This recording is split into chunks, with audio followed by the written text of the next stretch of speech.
So yesterday we were talking about percentage yield. So I defined a few things. I'm going to go through them really quick, and then we're going to get right to questions. Okay, so yield is actually the amount of product produced in a reaction. And there are three types of yield that we usually go with in IGCSE. The first one is actual yield, something actually produced while a reaction happened, either in a lab or in industry, whatever the examples may be. Then there is predicted yield, theoretical yield. We may also call it experimental yield or um, any other words that also explain the term predicted or what we were expecting out of it.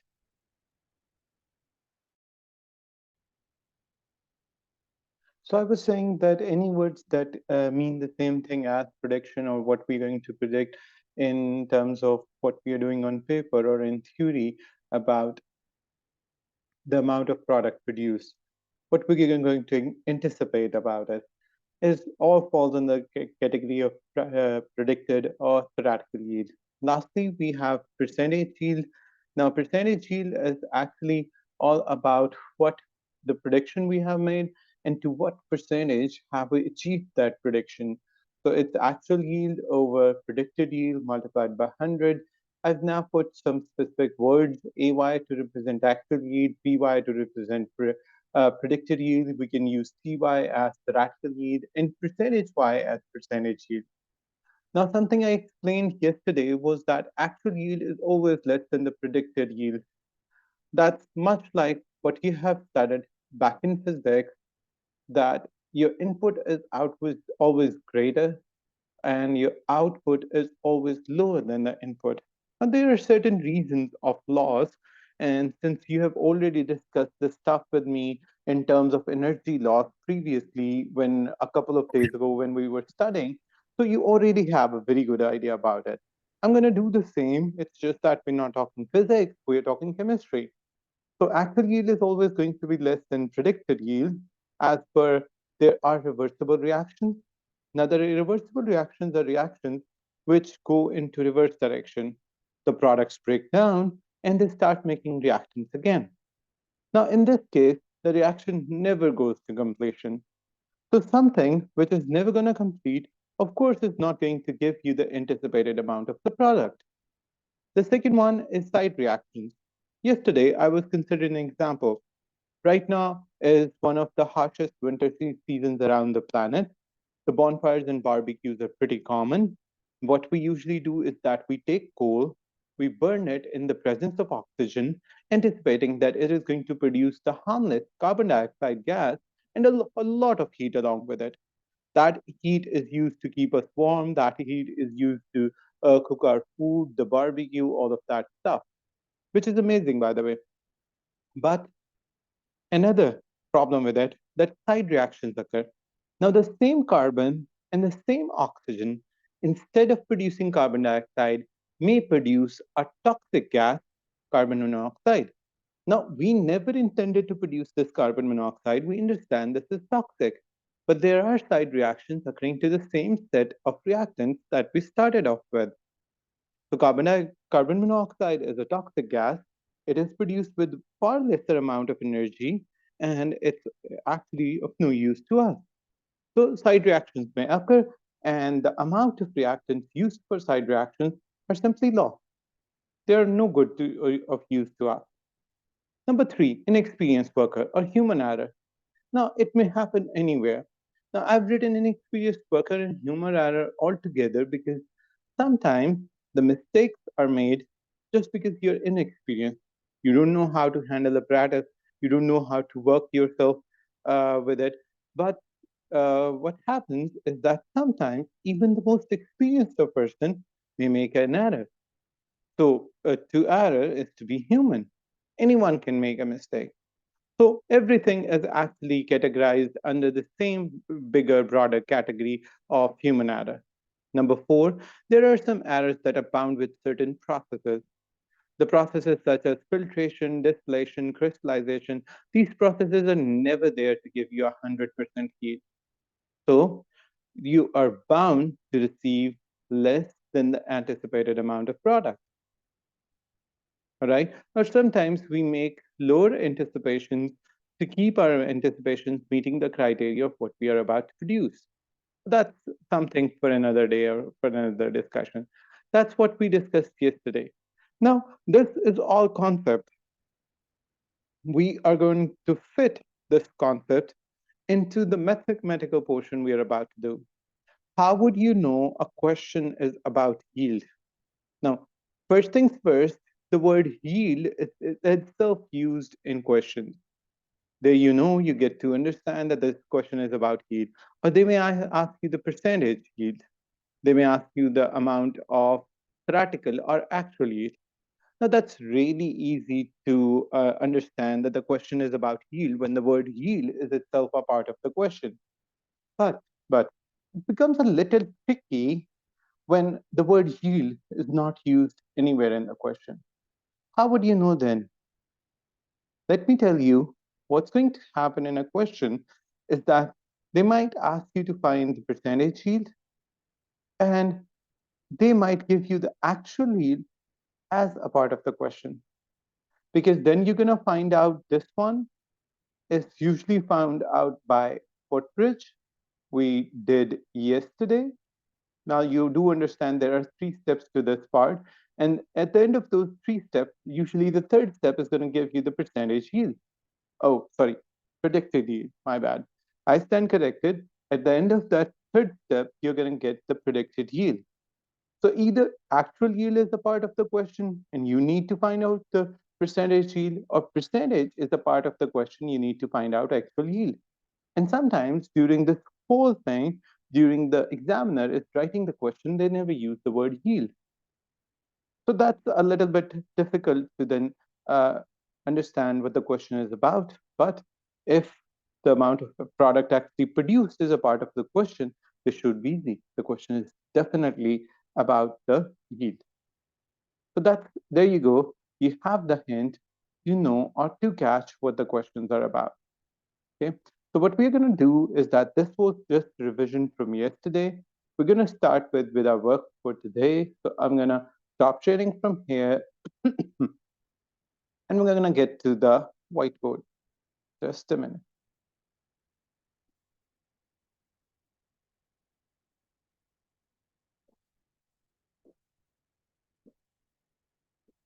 So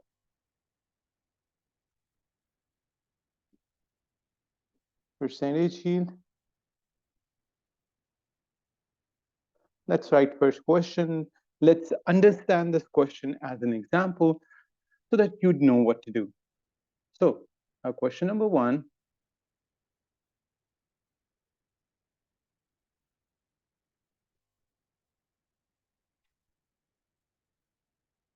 10 tons of CaCl3 was decomposed thermally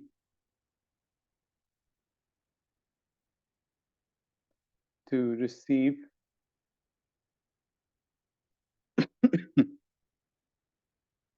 5 tons of CaO. Calculate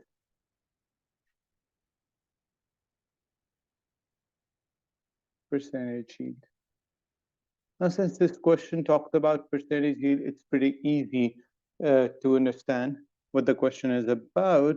And since you're already familiar with this equation, I'm gonna turn this.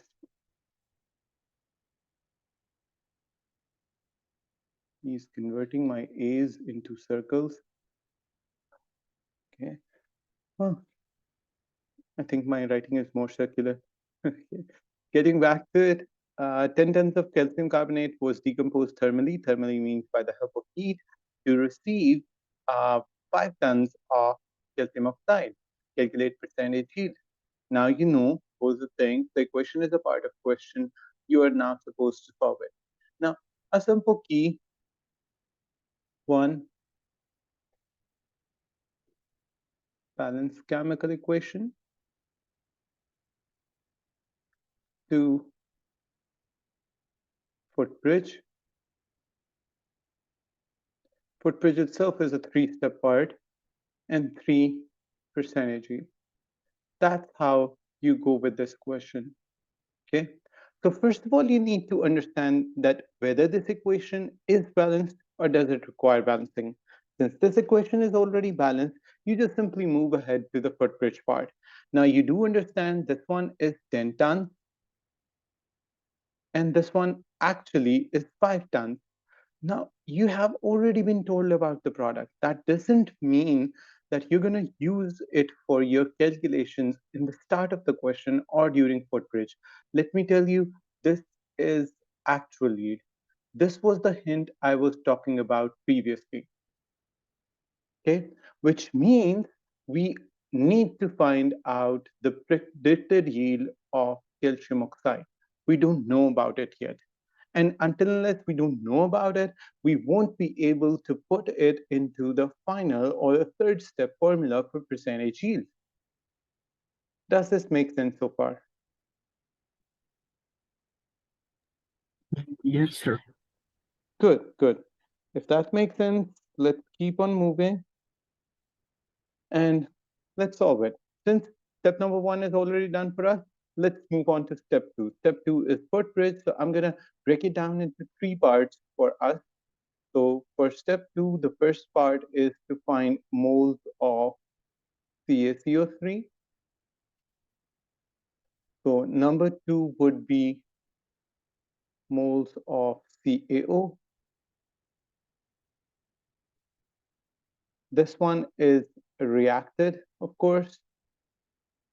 So it works like that. This one is produced. And remember, this production we are talking about is theoretical. We already know what it was produced actually, and that was 5 tons. I hope when I write it like this, it makes more sense that we understand that what was the amount produced the actually we just need to cater or find out the amount produced theoretically. So mass of CaO produced theoretically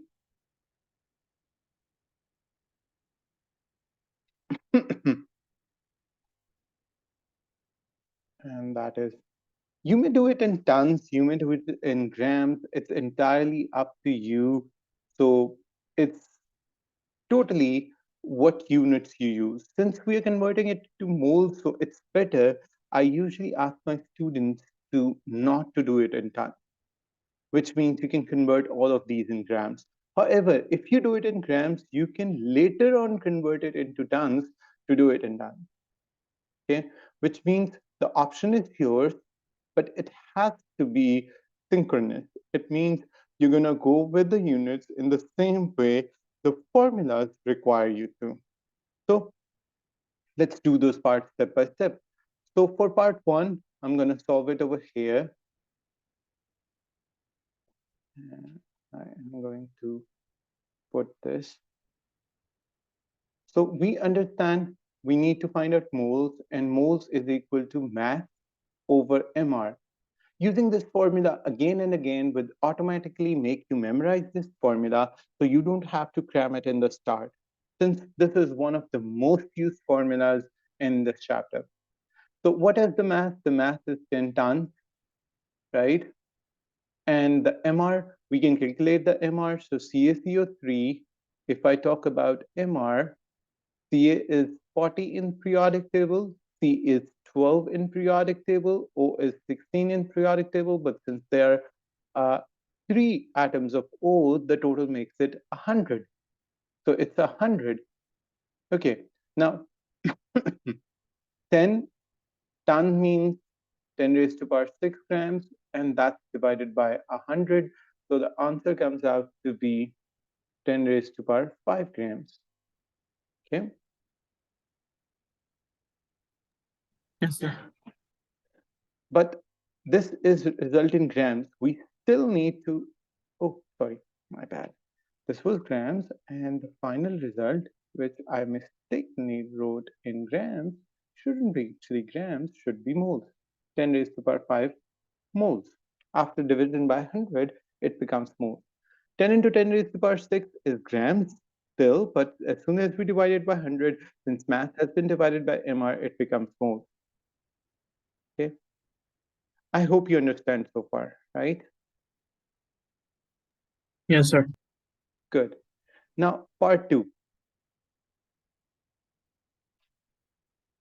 Theoretically, how much would that produce? Now, if I take CaCO3 in ratio of CO2, okay, so I understand 1 mole of this produces 1 mole of this. So 10 raised to power 5 moles of this would produce X. And in case of the similar numbers upfront, okay, 1 and 1 ratio means 10 raised to power 5 ratio means 10 raised to power 5. So it's as simple as it is. In case of the same numbers, please do not go with any mathematical calculation because that means whatever amount you have for the reactant, the same amount you would produce it for the product. I hope that makes sense, right? Sir, could you repeat part two again? I'm saying if you have one over here and one over here, or if you have same number on your left and right, this number is repeated for the value of x. So if you have 10 raised to the power 5 over here, the x would also be 10 raised to the power 5. This is what happens when you have same numbers up top in a ratio question. And that's actually mathematical. It has nothing to do with chemistry. It's all math. If you have same numbers on both sides of ratio sign, then the bottom numbers are also supposed to be the same. So if on the left you have written 10 raised to the power 5 moles and on your right you have written x, that means x is automatically equal to 10 raised to the power 5. That's what happens if you have similar set of numbers on both sides. I hope it makes sense now. The ratio is representing the two moles which are equal, which These moles, automatically tells one, us that this the one, yield will be and this one. Now continue, which automatically tells us what? it tells us that the produced would be equal to the previous amount, which is such as 10 to the power of 5. So the produced amount would be 10 to the power of 5. Exactly. Okay. You got that right. Good. Which means we can move forward. So now you have 10 raised to the power 5 moles of calcium oxide. We need to convert that into mass. So this answer is 10 raised to the power 5 moles. Since the number is same in the equation, you can easily write this one as 10 raised to the power 5. You don't even need to do step 2. That was the point I was trying to make. If you have same numbers over here and here, okay, then you have same numbers over here and here. Make sense? It can be 1 and 1, it can be 10 and 10, it can be 2 and 2, it can be 3.5 and 3.5. You'll have the same numbers over here as well. Okay.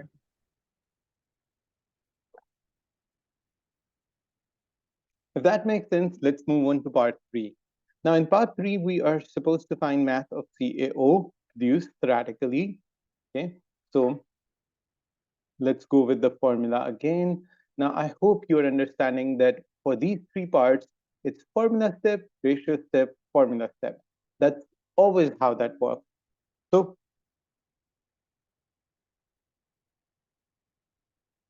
formula step would be mass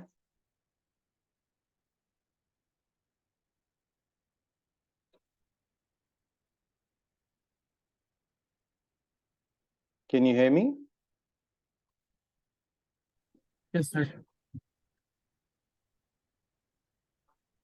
Okay, just a second.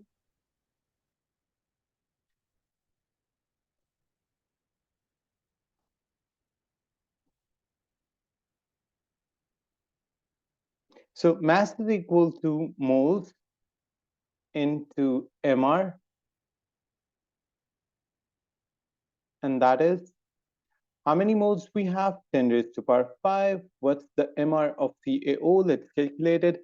So CaO, just like C is CO3, that's 40 plus 16. So simply speaking, that is equal to 56. Let's separate that part. We know what we are doing. So that's 10 raised to power into 56. So the answer comes out to be 5.6 into 10 raised to power 6 grams. Make sense?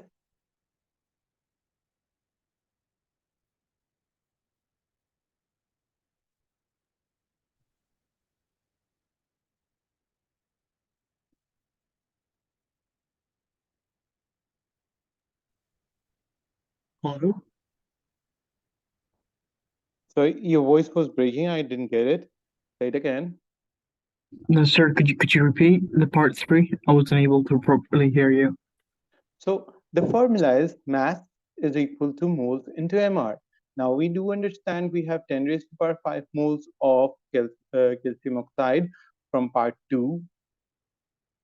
In order to calculate MR, we take values of calcium and oxygen from periodic table, which is 40 and 16, which I did to the left of the page, and which is equal to 56. So I simply multiplied the 56 and 10 raised to power 5. My answer is 5.6 into 10 raised to power 6 grams. This is the amount anticipated. Theoretically, this is the amount it should produce. If I convert it into tons, and let me convert it into tons, I would need to divide this. I'm gonna, since I have less writing space, so I'm gonna do it something like this: 10 raised to power 6 divided by 6. It means I have 5.6 tons of this produced. So if I write it in grams, that's actually 5.6 into 10 raised to power 6 grams. If I write it in tons, that is 5.6 tons. I may take any of these answers. Okay.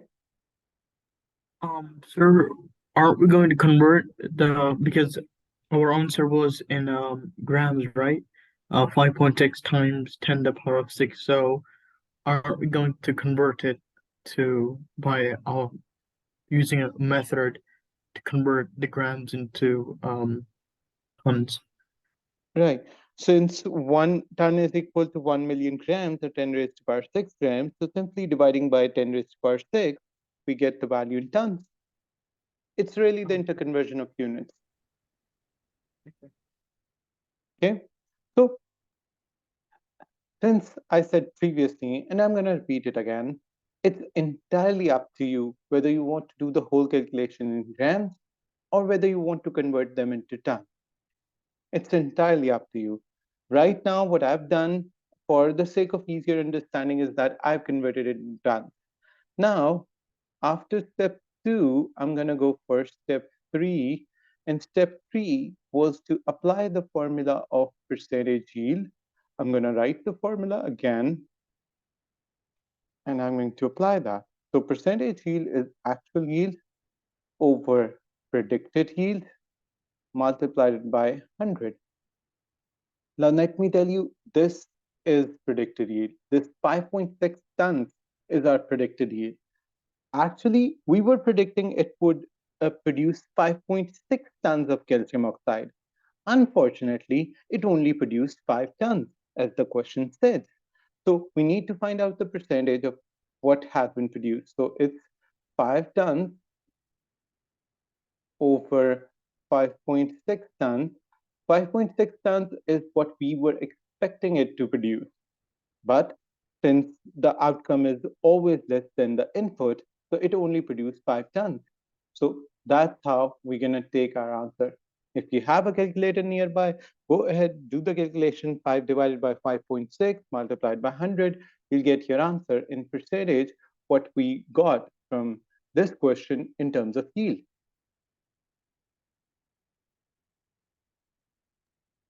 So the answer is 0.28. Can you repeat? Your voice was breaking. The answer is The answer is 89.28. 89.28%. There you go. And that's your final answer. You may even round this answer off. It's entirely up to you. If it's a bigger number after 8, you can round it off to 89.29, even 89.2 or 89.3 actually. In three significant figures is a very good answer. But anything higher than three significant figures is, of course, acceptable. So 89.28 is also acceptable since it's four significant figures. And that's how this question is supposed to be.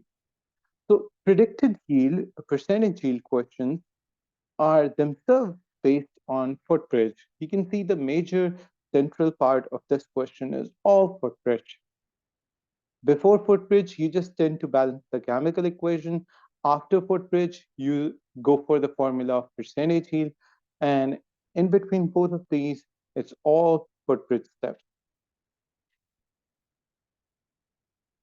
Make sense? Yes, sir. So what I'm going to do is that I'm going to pause it up for a few seconds. I'm going to take this picture. I'm going to send it to you so that you have the picture. So when I write the next question, you can actually take help from this one to solve the next one with me. Okay? All right, sir. Okay. Actually, you're going to try the next one by itself. If you could get stuck at any point, I'll help you with it. Just a Okay. minute.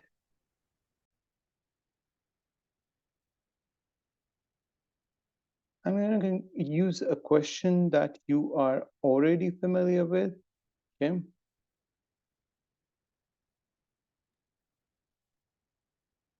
I mean, an equation that you are already familiar with.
So question number two says ample amount of aluminum reacts with 100 decimeter cubes of oxygen to produce Al2O3, whose percentage yield was 92.61%. Now this question is a little bit of a twist.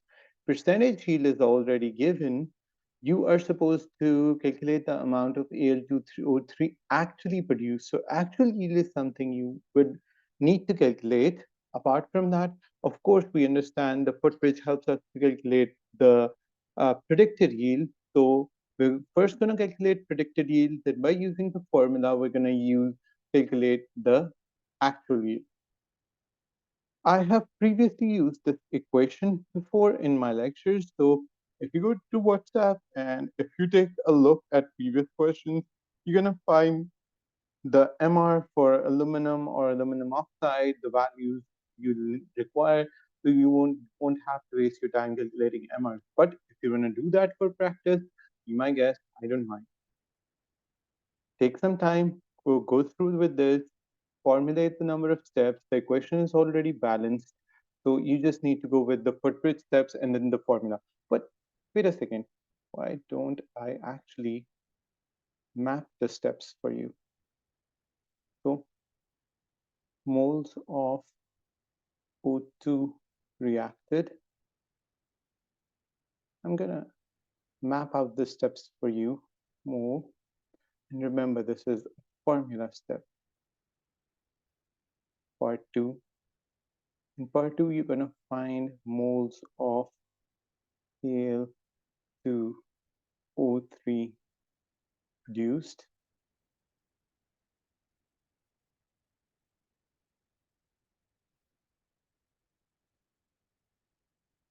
And oh my bad, this is not a formula step. This is actually a ratio step.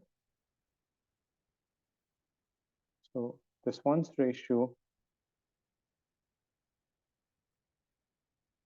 And lastly,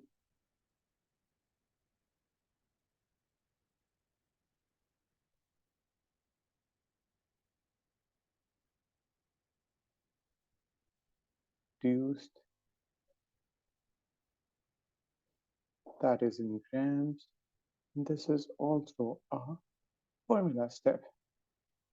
And in part 3, you're going to find actual yield, which is equal to percentage yield multiplied by predicted yield and divided by 100. And remember, this one is the predicted yield. Now you have the map to the whole question. Right now, take your time. If you're stuck, let me know.